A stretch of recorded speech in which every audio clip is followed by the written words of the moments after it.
ሰላም ጤና ይስጥልን የተከበራችሁ ጉባኤ ቤተሰቦች በአካባቢው ባለው በኔትወርክ ጉዳይ ምክንያት ተጠፋፍተናል። ኤኒዌይ አለን የሰዓቱን ዜና ከዚህ እንደሚከተለው እናንብብላችሁ። በሰሜን ሸዋ ዞን መርሐቤቴ ወረዳ በርካታ ጽንፈኞች እጃቸውን ሰጡ ተባለ። በአማራ ክልል ሰሜን ሸዋ ዞን መርሐቤቴ ወረዳ በተሳሳተ መንገድ ታጥቀው ጫካ ለነበሩና የመንግስትን የሰላም ጥሪ በመቀበል እጃቸውን በሰላም ለሰጡ አቀባበል ተደርጓል። በአቀባበል ስነ ስርዓቱ ላይ የክልሉ ከፍተኛ አመራሮች፣ የአየር ወለድ አመራሮች፣ የሃይማኖት አባቶች፣ የሀገር ሽማግሌዎችና የመርሐቤቴ ነዋሪዎች ተገኝተዋል። በምክትል ርዕሰ መስተዳድር ማዕረግ የከተማና ዘርፍ አስተባባሪና የከተማ መሰረተ ልማት ቢሮ ኃላፊ ዶክተር አህመዲን መሐመድ፣ የክልሉ ንግድና ገበያ ልማት ቢሮ ኃላፊ ዶክተር ኢብራሂም መሐመድ፣ የሰሜን ሸዋ ዞን አስተዳዳሪ አቶ መካሻ አለማየሁ፣ የአየር ወለድ ክፍለ ጦር አዛዥ ኮሎኔል ማቴዎስ ማሌቦና በየደረጃው ያሉ የሰራዊቱ አመራሮችም ተገኝተዋል። ሌላው ሰበርና ደስ የሚለው ክፍለ ጦሩ በምዕራብ ጎጃም ዞን በጽንፈኛው ቡድን ላይ እርምጃ መውሰዱን ቀጥሏል። በምዕራብ ጎጃም ዞን ጃቢ ጠናን ወረዳ ጅጋ ተብሎ በሚጠራው አካባቢ የሚገኘው ክፍለ ጦር በጽንፈኛው ቡድን ላይ የማያዳግም እርምጃ መውሰዱን የክፍለ ጦሩ ምክትል አዛዥ ሻለቃ የቻለው ዘውዱ ገልጧል። የጽንፈኛ ቡድኑ አባላት ለዘረፋና ለጥፋት ቆርጦ በመነሳት ህዝብ ላይና ተቋማትን ያነጣጠረ እኩይ ተግባር ለመስራት ሲንቀሳቀስ በሰራዊታችን ተመቶ ሙትና ቁስለኛ ሆኗል። በርካታ መሳሪያም ተማርኳል። ቀጣይም የጥፋት ቡድኑን ከህዝብ ነጥሎ በመምታት እርምጃው ይቀጥላል ተብሏል። የጅጋ ከተማ አስተዳዳሪ አቶ አስራት ደሳሌ በቀጠናው ከተሰማራው የመከላከያ ሰራዊት ጋር መረጃ በመለዋወጥና የጸጥታ ኃይሉን በመደገፍ የጽንፈኛ ቡድኑን የማጽዳት ስራ ሰርቷል። ሰራዊታችን የአንድነታችንና የሉዓላዊነታችን መከበሪያ ነው ሲሉ ተናግረዋል። ሌላው የመከላከያ ዘገባ ክፍለ ጦሩ ከአባ ገዳዎች ከሀገር ሽማግሌዎችና ከህብረተሰቡ ጋር ተወያየ ይላል። የስድስተኛ እዝ ዋልታ ክፍለ ጦር በሰሜን ሸዋ ዞን በወረ ጃርሶ ወረዳ ከሚገኙ አባ ገዳዎች የሀገር ሽማግሌዎችና ነዋሪዎች ጋር ሰላማችን በእጃችን በሚል መሪ ቃል ውይይት አካሂዷል። ውይይቱን የመሩት የክፍለ ጦሩ አዛዥ ኮሎኔል በላይ ከበደ ሰራዊቱ በተሰማራበት የግዳጅ ቀጠናዎች ላይ ውጤታማ ስራዎችን እየፈጸመ እንደሚገኝና በአካባቢው ከሚገኙ አባገዳዎችና የሀገር ሽማግሌዎች ጋራ በጋራ በመሆን አሸባሪውንና ጽንፈኛውን ቡድን እስከ መጨረሻው ለማጥፋት እየሰራ እንደሚገኝ ተናግረዋል። በተካሄደው ውይይት ላይ በሀገራችን እየተስተዋለ የመጣውን ፈጣን የልማትና የእድገት ግስጋሴ ለማደናቀፍ የሚንቀሳቀሱ ጸረ ሰላምና ጸረ ልማት ኃይሎችን እግር በእግር ተከታትለን የማያዳግም እርምጃ እየወሰድን የህዝባችንን ሰላምና አንድነት እያስጠበቅን እንቀጥላለን ያሉት አዛዡ አባገዳዎችና የሀገር ሽማግሌዎች ሚናም ከፍተኛ መሆኑን ገልጠዋል። የሰሜን ሸዋ ዞን የፖለቲካ ዘርፍ ኃላፊ አቶ አቤ የተፈራ ከዚህ በፊት በወረዳው የሰላምና ጸጥታ ችግሮች ይስተዋሉ እንደነበርና አሁን ላይ ደግሞ ሰራዊታችን በከፈለው መስዋዕትነት ሰላምና አንድነታችን በማስጠበቁ የልማት ስራዎች ላይ ያለ እንቅፋት እያከናወነ ነው ብለዋል። ሌላው ዜና ከጤና ባለሙያዎች የስራ ማቆም አድማ ጋር በተያያዘ ለእስር የተደረጉ ዶክተር ማህሌትን ጨምሮ በ9 ሰዎች ላይ ሁከትና ብጥብጥ ማነሳሳት በሚል ክስ ተመሰረተ ይላል። በሀገር አቀፍ ደረጃ የጤና ባለሙያዎች የስራ ማቆም አድማ ላይ መሆናቸውን ተከትሎ ሰኞ ግንቦት 11 ቀን 2017 ዓ.ም ረፋድ ላይ በጸጥታ አካላት ከመኖሪያ ቤታቸው ተወስደው የነበሩት አናቶሚክ ጃቶሎጂስት ዶክተር ማህሌት ጎሽን ጨምሮ በ9 ግለሰቦች ላይ ሁከትና ብጥብጥን ማነሳሳትና ከጸረ ሰላም ኃይሎች ጋር በመተባበር የሚል ክስ መመስረቱን የዶክተር ማህሌት ቤተሰቦች አዲስ ስታንዳርድ ገልጧል ብሏል። አዲስ ስታንዳርድ በተጨማሪም በስራ ማቆም አድማ የሁማን ህይወት እንዲያልፍ አድርጓል በሚል ክስ እንደቀረበባቸው የጠቆመው የቤተሰብ አባል ይሁንና ዶክተር ማህሌት ልጅ ከወለዱ በኋላ ከሚሰሩበት ቪዥን ከተሰኘ የግል ክሊኒክ ስራ ካቆሙ ዓመት ከ8 ወር እንዳለፋቸው በመግለጽ አስተባብለዋል። አዲስ ስታንዳርድ የተመለከተው የዶክተር ማህሌት ጎሽ የክስ መዝገብ በዶክተር ሳሙኤል ኃይሉ ተወልደ መድህን ስም የተከፈተ ሲሆን ሁከትና ብጥብጥን በማስነሳት ከጸረ ሰላም ኃይሎች ጋር ተባብረው የከተማ አመፅ በመቀስቀስ ህዝብና መንግስትን የጣለባቸውን ኃላፊነት ወደ ጎን በማድረግ ሁማንን አናክም በማለትና የእጅ ስልኮቻቸውና ማህበራዊ ሚዲያን በመጠቀም ብሔርን ከብሔር የሚያጋጩ መልእክቶችን በማስተላለፍ የሚሉ ክሶችም ተካተውባታል ሲል አዲስ ስታንዳርድ ዘግቧል። በትግራይ ክልል የፍትህ ስርዓቱን ለማወቅ የሚሰሩ አጥፊዎችን አጣርቼ ለፍርድ አቀርባለሁ፣ ውጤቱንም ለህዝብ ይፋ አደርጋለሁ ሲል ጊዜያዊ አስተዳደሩ ተናገረ። የትግራይ ክልል ጊዜያዊ አስተዳደር በክልሉ እየተፈጠረ ያለውን የፍትህ አካላትን ስጋት በዘላቂነት ለመፍታት የሚያስችሉ ሁኔታዎችን ለመፍጠር የሚያስፈልጉ ሁሉንም ነገሮች ለማድረግ ዝግጁ ነኝ ሲል አስታውቋል። ዘውዱ ሀፍቱ የተባለች ሴት ግድያን በተመለከተ በመቀለ ከተማ ይታይ የነበረው የፍርድ ሂደት በደቦ በተፈጠረ ረብሻ ሂደቱ መቋረጡ ተከትሎ ባደረባቸው ስጋት የከተማዋ 8 ዞኖች ፍርድ ቤቶችና ማዕከላዊ ፍርድ ቤቱ ትናንት ግንቦት 12 ቀን 2017 ዓ.ም ስራ ማቆማቸውን አስታውቋል ተብሏል። የአይነቱ ስርዓት የሚያውክ በፍርድ ቤት የተፈጸመ የደቦ ተግባር በምንም ሁኔታ ውስጥ ቢሆን ተቀባይነት የለውም ብቻ ሳይሆን በትግራይ የዳኝነትና የፍትህ ስርዓት ላይ የተፈጸመ ግልጽ ጥቃት ነው ሲልም ገልጧል ጊዜያዊ አስተዳደሩ። ይህም ህግና ስርዓትን የሚያበላሽ በእውቀትና ግርግር የተሸበበ ጉልበተኞች እንደፈለጉ የሚሆንባት ትግራይ እንድትፈጠር የሚያደርግ አደገኛ ተግባር ነው ሲልም ኮንኗል ጊዜያዊ አስተዳደሩ። በትግራይ የሚገኙ ተፈናቃዮችን ወደ ቀያቸው ለመመለስ ትኩረት ሰጥተው እንደሚሰሩ አምባሳደር ማሲንጋ አስታወቁ። ከህወሓትና ከሰራዊቱ አመራሮች ጋርም መክሯል ተብሏል።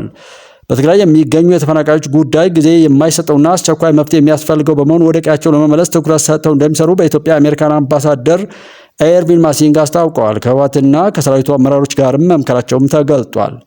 በኢትዮጵያ የአሜሪካን አምባሳደር ማሲንጋ ትናንት ግንቦት 12 ቀን 2017 ዓ.ም በሽሬ የሚገኙ የተፈናቃይ መጠለያ ካምፖችን ጎብኝተዋል። ለተፈናቃዮች የሚደረገው ድጋፍ ዘላቂ መፍትሄ አይደለም፣ ዘላቂው መፍትሄ በአፋጣኝ ተፈናቃዮቹ ወደ መኖሪያ ቤታቸው እንዲመለሱ ማድረግ ነው ሲሉም ተናግረዋል። የትግራይ ጊዜያዊ አስተዳደር ምክትል ፕሬዚዳንት አቶ አማኑኤል አሰፋ በበኩላቸው ከአምባሳደር ማሲንጋና ልኡካቸው ጋር የተደረገው ውይይት ዋና ትኩረታችን በተፈናቃዮች መመለስ ላይ ነበር ብለዋል። ከ1 ሚሊዮን በላይ ተፈናቃዮች በልመና መልክ ከሚገኝ ድጋፍ ከማኖር እነዚህ 1 ሚሊዮን አርሶ አደሮችና ነጋዴዎች እያረሱና እየነገዱ ወደሚኖሩበት ቀያቸው መልሶ ማኖር ነው የሚቀለው። ስለዚህ ዋነኛው መፍትሄው የዚህ ጉዳይ ወደ ቀያቸው ተፈናቃዮችን መመለስ መሆኑን አስምረንበታልም ብለዋል አምባሳደሩ። ሌላው ዜና ኢትዮጵያና ሶማሌላንድ የድንበር ጸጥታን ለማጠናከር ያለመ ውይይት አካሄዱ። ኢትዮጵያና ሶማሌላንድ የቀጠናውን መረጋጋት ለማጠናከር ትብብርን ለማስፋትና በድንበር ላይ የጋራ የጸጥታ ጥረቶችን ለማጎልበት ያለመ የከፍተኛ ደረጃ የሁለትዮሽ ውይይት በድንበር ከተማዋ ጋቢ ላይ አካሂደዋል። ውይይቱ በሁለቱም ወገኖች ከፍተኛ ባለስልጣናት የተመራ ሲሆን በኢትዮጵያ በኩል የመከላከያ ሰራዊት ስምሪት ኃላፊ ሜጀር ጀነራል ተስፋ አያሌው፣ የሶማሌ ክልል ፖሊስ አዛዥ ጀነራል አብዲ አሊ ሰያድ እና የምስራቅ እዝ ምክትል አዛዥ ብርጋዴር ጀነራል ፍቃዱ ተሳትፏል ተብሏል። ሶማሌላንድን የወከሉት ደግሞ የሶማሌላንድን ብሔራዊ ጦር አዛዥ ብርጋዴር ጀነራል ኒሞካን የሱፍ እና ከከፍተኛ ወታደራዊና የፖሊስ መኮንኖች ጋር በመሆን የሶማሌላንድ ፖሊስ ኃይል አዛዥ ብርጋዴር ጀነራል አብዱራህማን አብዱላሂ ሐሰን ናቸው ተብሏል። የጸጥታ ውይይቱ ቅድሚያ በሚሰጣቸው የጋራ ጉዳዮች ላይ ያተኮረ ሲሆን ይህም የጋራ አሰራሮችና የመረጃ ትብብር ማጠናከርና ሰላማዊ ድንበር ተሻጋሪ ግንኙነቶችን መደገፍን እንደሚያጠቃልል ሆርን ዲፕሎማት ዘግቧል። በተጨማሪም ሁለቱም ልዑካን ሰላምን ለማጽናትና ሊከሰቱ የሚችሉ የጸጥታ ስጋቶችን ለመከላከል ቀጣይነት ያለው ስትራቴጂካዊ ትብብር ያለውን ጠቀሜታ አጽንኦት ሰጥተው ተነጋግረዋል ተብሏል። በሁለቱ ሀገራት መካከልም ያለውን መተማመንና የአሰራር ዝግጁነት ለማጠናከር መደበኛ ስብሰባዎች አስፈላጊ መሆኑ የጋራ መግባባት ላይም ተደርሷል። ቀጣዩ ዙር ውይይት በሶማሌላንድ ዋና ከተማ ሀርጌሳ ለማካሄድ ቀጠሮ መያዙንም ዘገባው አመላክቷል። ሰላም ጤና ይስጥልኝ የተከበራችሁ የጉባለች ኢትዮጵያ ቻናል ቤተሰቦች በያላችሁ በሰላማችሁ የብዛ። ሰሞኑን የዋይፋይ የኔትወርክ ችግሮች እንደዚህ በምንፈልገው ልክ አለመገኘታቸው እንዳለ ሆኖ በምንችለው ልክ ግን ለመገኘት ጥረት እያደረግን ነው። ሁልጊዜም ኢትዮጵያ እናሻግራለን። የኢትዮጵያ ማሻገር እውነት እንዲያሸንፍ ማድረግ፣ ጠላቶቻችንን መበቀል ሁልጊዜም የማይረሳ ተግባር ሆኖ ተጠናክሮ የሚቀጥል መሆኑን እያሳሰብን አብረን እንዳለን እያሰባችሁ የሚከተሉትን ዜናዎች እንድትከታተሉ ከወዲሁ እንጋብዛለን። አብራችሁን ሁኑ። ጉዳዩ በውይይት እንዲፈታ የሚያደርገው ጥረት ይቀጥላል ሲል ኢሰመኮ አስታወቀ። የኢትዮጵያ ሰብአዊ መብት ኮሚሽን ኢሰመኮ ከግንቦት 5 ቀን 2017 ዓ.ም ጀምሮ በተለያዩ የሀገሪቱ ክፍሎች የጤና ባለሙያዎች በጤና ተቋማት ውስጥ በማድረግ ላይ የሚገኙት የስራ ማቆም አድማ እንዲሁም ይህንን ተከትሎ በመንግስት እየተወሰዱ ያሉ እርምጃዎች የሰብአዊ መብቶች ጥሰቶች እንዳያስከትሉ ትኩረት ሊሰጣቸውና አፋጣኝ መፍትሄም ሊያስገኙ ወይም ሊያገኙ እንደሚገባ አሳስበዋል። ኢሰመኮ አንዳንድ የጤና ባለሙያዎች የደሞዝ እና ከስራ ሁኔታ ጋር የተያዙ ጥያቄዎችን መንግስት እንዲመልስ ሰጥተናል ያሉት የ30 ቀናት የጊዜ ገደብ ግንቦት 3 ቀን 2017 ዓ.ም መጠናቀቁን ተከትሎ በመንግስትና በጤና ባለሙያዎች ላይ በመውሰድ ላይ የሚገኙትን እርምጃዎች በመከታተል ላይ እንደሚገኝም ገልጧል። በዚህ መሰረት ኢሰመኮ ከአዲስ አበባ በተጨማሪ ከአጋሮ፣ ከአርባ ምንጭ፣ ከባህር ዳር፣ ከፍቼ፣ ከጎባ፣ ከሐዋሳና ከጂማ ከተሞች መረጃ ማሰባሰብ እንደተቻለም ጠቁሟል። ኢሰመኮ የጤና ባለሙያዎችን በመወከል የቀረቡለትን ከተመጣጣኝ ደሞዝ፣ ከጥቅማ ጥቅም፣ ከሙያ እድገት እድሎች እንዲሁም ከምቹ የስራ ቦታና የስራ ቦታ ነጻነት ጋር የተያዙ ጥያቄዎች ሚያዝያ 3 ቀን 2017 ዓ.ም ለጤና ሚኒስቴር ያቀረበ መሆኑና መንግስት እነዚህን ባለ 12 ነጥብ ጥያቄዎች በተሰጠው 30 ቀናት አልፈጸመም በሚል ከግንቦት 5 ቀን ጀምሮ የስራ ማቆም አድማ ማድረጋቸውን ለመረዳት እንደተቻለውም ገልጧል። ኢሰመኮ ጉዳዩን አስመልክቶ ከጤና ሚኒስቴር ኃላፊዎች፣ ከጤና ባለሙያዎች ተወካዮች እና ከሚመለከታቸው የመንግስት አካላት ጋር ውይይቶችን ማካሄዱንም ይፋ አድርጓል። ከፊልና የሙሉ ስራ ማቆም አድማ ተከትሎም በአዲስ አበባ ክትትል ባደረገባቸው የጥቁር አንበሳ፣ የቅዱስ ጳውሎስ፣ የቅዱስ ጴጥሮስና የዳግማዊ ምኒልክ ሆስፒታሎች ኃላፊዎችን በማነጋገር መረጃዎችንም እንዳሰባሰበ ኢሰመኮ ገልጧል። በዚህም መሰረት በአንዳንድ የሕክምና ተቋማት በጽኑ ሕሙማን ማዕከል የሚገኙ ታማሚዎችን ጨምሮ በሐኪሞች እጥረት ተገቢውን ሕክምና ማግኘት አለመቻላቸውን፣ ከክልል ከተሞች ረጅም ቀጠሮ ጠብቀው ለሕክምና የመጡ ታካሚዎች ለእንግልት እየተዳረጉ መሆኑን፣ በባለሙያዎች እጥረት ምክንያት አንዳንድ የሕክምና ተቋማት ባለሙያዎችን ለረጅም ፈረቃዎች እንዲሰሩ ለመመደብ የተገደዱ መሆኑን፣ ታካሚዎች ሕክምና ለማግኘት ለረጅም ሰዓታት እንደሚጠብቁ ለማረጋገጥ እንደቻለም አስታውቋል። በሌላ በኩል ፖሊስ በማህበራዊ ሚዲያዎች ቅስቀሳ አድርጓል። በሌሎች በስራ ላይ በተገኙ ባልደረቦቻቸው ላይ ዛቻና ማስፈራራትንም አድርሰዋል ያላቸውንም የጤና ባለሙያዎችን በቁጥጥር ስር ያዋለ መሆኑን ኢሰመኮ ለመረዳት እንደቻለ ገልጧል። በቁጥጥር ስር ያዋሉ የጤና ባለሙያዎች አያያዝን አስመልክቶም ክትትል በማድረግ ላይ እንደሆነ አሳውቋል። የኢሰመኮ ዋና ኮሚሽነር ብርሃኑ አዴሎ በጤናው ዘርፍ የሚደረግ የስራ ማቆም አድማ በማህበረሰቡ የጤናና በህይወት የመኖር መብት ላይ አሉታዊ ተጽዕኖ ሊያስከትል የሚችል በመሆኑ የጤና ባለሙያዎች ያቀርቧቸውን ጥያቄዎች መንግስት ትኩረት ሰጥቶ ግልጽና አሳታፊ በሆነ መንገድ መፍትሄ የሚያገኙበት ሁኔታ እንዲያመቻች ሲሉም ጠይቀዋል። የጤና ባለሙያዎችም የህብረተሰቡን የጤናና በህይወት የመኖር መብቶችን አደጋ ላይ በማይጥል መልኩ ጥያቄዎቻቸውን እንዲያቀርቡ ኮሚሽነሩ ጥሪ አቅርበዋል። ዋና ኮሚሽነሩ አክለውም ከስራ ማቆም አድማው ጋር በተያያዘ የሚወሰዱ አስተዳደራዊና ሌሎች ማናቸውም እርምጃዎች አግባብነት ያላቸውን ህጎችና የሰብአዊ መብቶች መርሆችን የተከተሉ እንዲሆኑ እንደሚገባም አሳስበዋል። በተጨማሪም ኢሰመኮ ከመደበኛው የሰብአዊ መብቶች ክትትልና ምርመራ ስራው ጎን ለጎን ጉዳዩ የሚመለከታቸውን ባለድርሻ አካላት በማነጋገር ጉዳዩ በውይይት እንዲፈታ የሚደረገውን ጥረት የሚቀጥልበት መሆኑንም ገልጧል። ወደ ሌላው ዜና ስናልፍ ብሔራዊ ባንክ ስድስተኛውን የውጭ ምንዛሬ ጨረታ በ50 ሚሊዮን ዶላር ሊያካሂድ ነው። የኢትዮጵያ ብሔራዊ ባንክ የውጭ ምንዛሬ ገበያ ለማረጋጋትና የውጭ መረጋጋትን ለመቆጣጠር ያለመ 50 ሚሊዮን ዶላር የውጭ ምንዛሬ ጨረታ ነገ ሐሙስ እንደሚያካሂድ ማስታውቋል። ይህ ጨረታ ለንግድ ባንኮች የቀረበ ሲሆን ባንኩ በየሁለት ሳምንቱ ከሚያካሄዳቸው ተከታታይ ጨረታዎች ስድስተኛው ነው ተብለዋል። ከሁለት ሳምንታት በፊት በተካሄደው አምስተኛው ዙር የውጭ ምንዛሬ ጨረታ የአንድ የአሜሪካን ዶላር የመገበያ ዋጋ 132.96 ብር ሆኖ ተመዝግቦ ነበር። በዚያው ጨረታ ላይ ባንኩ 60 ሚሊዮን የአሜሪካን ዶላር ያቀረበ ሲሆን በጠቅላላው 16 የንግድ ባንኮች የጠየቁትን የውጭ ምንዛሬ ድልድል ማግኘት ችለው እንደነበርም ይታወቃል ሲል ካፒታል ዘግቧል።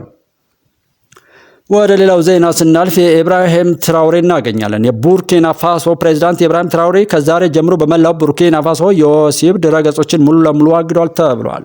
ትራውሬ ማንኛውንም የብልግና ምስል የሚያሰራጩ ድረገጾችን መዝጋታቸውን ተከትሎ እነዚህ የብልግና ድረገጾች ህዝባችንን ከማባለግ ባለፈ እሴታችንን በእጅጉ በመሸርሸር ህዝባችንን ብቻ ሳይሆን መላው አፍሪካን እያደነዘዘ የሚገኝ አደገኛ ነገር ነው ያሉ ሲሆን ሌሎች አፍሪካ ሀገሮችም ተመሳሳይ እርምጃ በመውሰድ የሀገራቸውንና የአፍሪካን እሴት እንዲያስጠብቁ ሲሉ አሳስበዋል።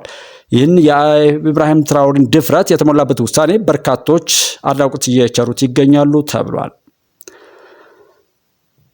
ጠቅላይ ሚኒስትር ዶክተር አብይ አህመድ ወደ ጠፈር ሊጓዙ ነው ተባለ። የዜና ምንጩ በጠቅላይ ሚኒስትር ዶክተር አብይ ጠፈር ላይ በመሆን ለዓለም ህዝብ የሰላም መልእክት ለማስተላለፍ ማቀዳቸውን አረጋግጫለሁ ማለቱን መሰረት ሚዲያ ሰምቷል። የጉዞ እቅዱ ከተሳካ ወደ ጠፈር እየተጓዙ የመጀመሪያው የዓለማችን መሪም ያደርጋቸዋል ነው የተባለው። በዓለም ታሪክ ወደ ጠፈር ወይም ስፔስ የተጓዙ ሰዎች ቁጥር 721 እንደሆነ የታሪክ ድርሳናት ያሳያሉ። ከነዚህ ውስጥ አብዛኞቹ የጠፈር ተመራማሪዎች ሲሆኑ ከቅርብ ዓመታት ወዲህ ግን ጥቂት ሰዎች ከፍተኛ ገንዘብ በመክፈል የዝቅተኛውን ንፍቀ ክበብ የጠፈር ጉብኝትም አድርጓል ብሏል የመሰረት ሚዲያ። የሚኒስትሮች ምክር ቤት በተለያዩ ጉዳዮች ላይ ተወያይቶ ውሳኔ አሳለፈ። የሚኒስትሮች ምክር ቤት በዛሬው ዕለት በቨርቹዋል ባካሄደው 45ኛ መደበኛ ስብሰባ በተለያዩ ጉዳዮች ላይ ተወያይቶ ውሳኔ አሳልፏል። በዚህም መሰረት አንደኛ፣ በቅድሚያ ምክር ቤቱ የተወያየባቸው የባለብዙ ተዋናያን የግብርናና ኤክስቴንሽን አገልግሎትና አስተዳደር ረቂቅ አዋጅ ላይ ነው። በሀገራችን ባለፉት ዓመታት የግብርናና ኤክስቴንሽን አገልግሎት በመንግስት ብቻ ሲሰጥ ቆይቷል። እያደገ ከመጣው የዘርፍ ፍላጎት አንጻር መንግስታዊ ያልሆኑ ድርጅቶችን፣ የግል ዘርፉን፣ የህብረተሰብ ስራ ማህበራትንና የሙያ ማህበራትን ማሳተፍ የሚያስችል የአሰራር ስርዓት መዘርጋት ያስፈልጋል ተብሏል። ምክር ቤቱም በረቂቅ አዋጁ ላይ በሰፊው ከተወያየም በኋላ ወደ ህዝብ ተወካዮች ምክር ቤት እንዲተላለፍ በሙሉ ድምፅ ወስኗል። ሁለተኛው በመቀጠል ምክር ቤቱ የተወያየው የስርዓተ ምህዳር አገልግሎት ክፍያ ረቂቅ አዋጅ ላይ ነው። በሀገራችን የስርዓተ ምህዳር ክፍያ አሰራርን የተመለከተ የህግ ማዕቀፍ ባለመኖሩ ወጥ ባልሆነ አሰራር በተለያዩ አካላት ሲተገበርም ቆይቷል። አሁን በደረስንበት የእድገት ደረጃ የፌዴራልና የክልል ተቋማት የግሉ ዘርፍና መንግስታዊ ያልሆኑ ድርጅቶችን ከግምት ውስጥ ያስገባ የህግ ማዕቀፍ መኖር አስፈላጊ ሆኗል።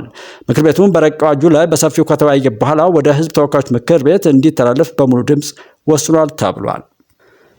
በመጨረሻም እናት ፓርቲ፣ መኢአድ፣ ኢህአፓና አማራ ብሔራዊ ንቅናቄ መንግስት ለጤና ባለሙያዎች ጥያቄ በአስቸኳይ መፍትሄ እንዲሰጥ ዛሬ በጋራ ባወጡት መግለጫ ጠይቀዋል። ፓርቲዎቹ መንግስት የጤና ባለሙያዎቹን ጥያቄ በንግግር ለመፍታት ሙከራ ከማድረግ ይልቅ እስርን ጨምሮ ሌሎች ያልተገቡ እርምጃዎችን ከመውሰድ ፈጽሞ እንዲቆጠብና የታሰሩ ሕክምናዎችንም ያለምንም ቅድመ ሁኔታ እንዲፈታም አሳስበዋል። መንግስት በስራ ማቆም አድማው ክፉኛ የሚጎዳውን የህብረተሰብ ክፍል ታሳቢ ያደረጉ አካሄዶችን እንዲፈትሽም ጭምር ጠይቋል ተብሏል። የተከበራቸው ጉባኤዎች ቤተሰቦች የሳቱን ዜናዎች በዚሁ አጠናቀናል።